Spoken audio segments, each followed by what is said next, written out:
Anda jangan langsung menyalahkan Nabi Adam. Saya ini sering kampanye untuk membela Nabi Adam, karena banyak kiai yang cerita Nabi Adam itu salah melulu. Nanti kan kita di surga kan nggak perlu ngajukan kredit,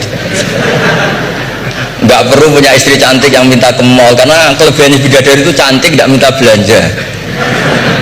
Sudah gitu di madu juga nggak protes.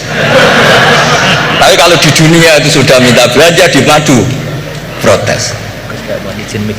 Jadi tapi kenapa Nabi Adam akhirnya keluar dari surga dan kita menyalahkan hanya demi kepentingan supaya tadi punya istri cantik, tidak minta uang apa belanja dan boleh dipoligami mau maksudnya. Di konstruksi ayat itu tidak ditampakkan, tapi semua ahli tafsir tahu. Misalnya fadallahuma bihurur, setan menipu Adam dan Hawa dengan curang. Hurur itu nipu, jadi kalau ngaji nipu itu mulai dulu itu ya gurunya setan itu. Jadi Nabi Adam itu di surga dengan penuh limpahan anugerah, buah apa saja ada, makanan apa saja ada, enggak bayar. Tempat mewah leg juga enggak bayar. Kalau Anda di hotel leg sedikit aja bayarnya minta ampun. Akhirnya setan itu pura-pura nangis terseduh-seduh. Akhirnya Nabi Adam menghampiri, kenapa kamu nangis? Saya ini iba sama kamu, kasihan. Nikmat yang begini nikmat, pada akhirnya Anda ini mati, karena Anda manusia pasti mati. Kasihan sudah senikmat ini kemudian Anda mati. Pura-pura nangis, jadi lama ya nangis, acting itu. Akhirnya Nabi Adam tanya, lalu solusinya gimana?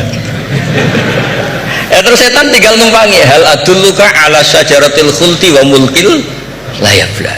Kamu mau tak kasih vitamin, makan pohon khuldi, nanti kalau kamu makan itu terus abadi. Jadi terus setan, Nabi Adam mulai ragu ya, tapi Allah melarang saya makan pohon khuldi itu, syajaratul khuldi itu.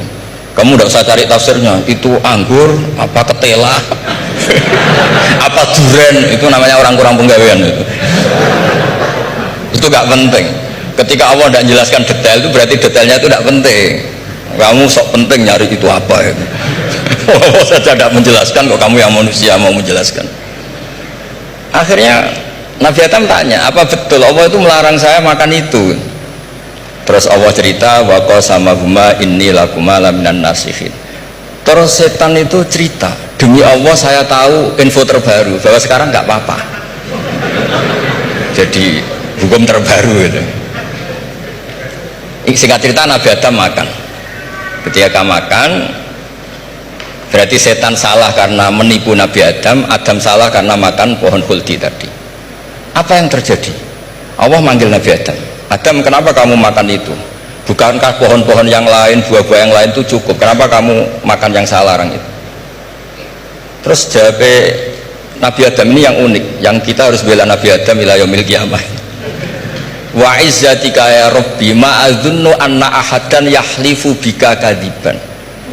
Demi kehormatanmu ya Allah, ketika engkau disebut oleh setan, saya tidak pernah mengira ada orang berani mencatut nama engkau kemudian dia bohong. Loh, ini contohnya Pak Fajar ini sama temannya yang paling sering bohong itu, dia nggak percaya, tapi meskipun sering bohong kalau dipanggil Pak Rektor ngecek ulang apa enggak. Kalau kalimatnya dipanggil Pak Rektor pasti nggak ngecek ulang, meskipun teman yang sering bohong pasti langsung nyari Pak Rektor.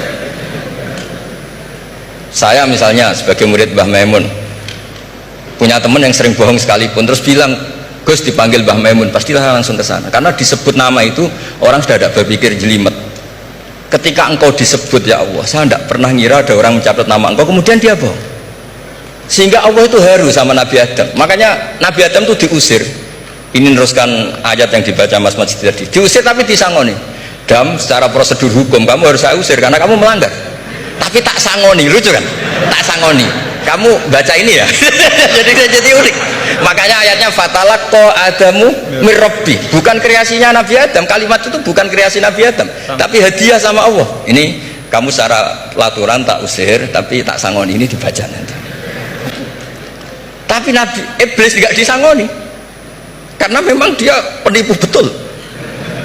Sudah gitu akting pura-pura nangis, pura-pura ini itu, jadi bener-bener penipu ulung. Makanya sekarang pun kalau penipu itu memang harus sopan, harus nangis, itu cara untuk itu. Karena sanatnya penipuan memang begitu, sanat awalnya memang begitu, pura-pura nangis terus pura-pura itu.